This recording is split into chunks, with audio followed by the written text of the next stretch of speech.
জিয়া রহমান যখন বাসায় আসতেন একাধিক লোক নিয়ে আসতেন, বাসায় আদৌ রান্না আছে কিনা, এবং কখনো জিয়া রহমানের ব্যাপারে বা এইসব মেহমানের ব্যাপারে খালেদা জিয়া বিরক্তি প্রকাশ করতেন না। এবং আপনারা দেখেন খালেদা জিয়া নেত্রী হয়ে গেলেন কিভাবে, স্বৈরশাসন বিরোধী বা এরশাদ বিরোধী আন্দোলন করতে গিয়ে। তারেক রহমান কিভাবে নেতা হয়ে গেলেন, শেখ হাসিনা স্বৈরশাসন বিরোধী আন্দোলন করতে গিয়ে দীর্ঘ আন্দোলনের নেতৃত্ব দিয়েছেন। মাঠে থেকে আন্দোলনের নেতৃত্ব এরকম না। আমরা দেখেন ইয়েতে ইরানেও একটা গণবিপ্লব হলো 1979 সালে, সেখানে খোমেনি দেশের বাইরে ফ্রান্সে বসে নেতৃত্ব দিলেন।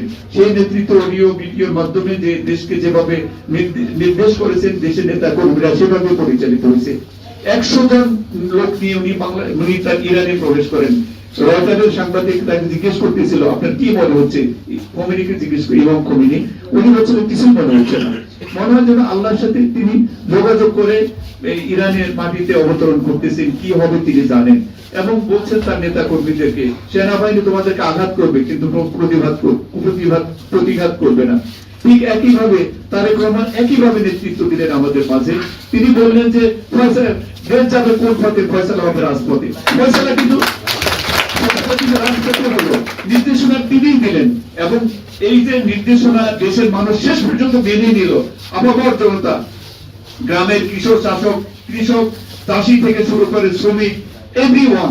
আমি দেখেছি যে যখন লম্বা মিছিল হয়, মানে বিভিন্ন জায়গায় উত্তর থেকে দক্ষিণের দিকে মিছিল হয়েছে, আপনারা দেখেছেন রুটির দোকানের কর্মচারী।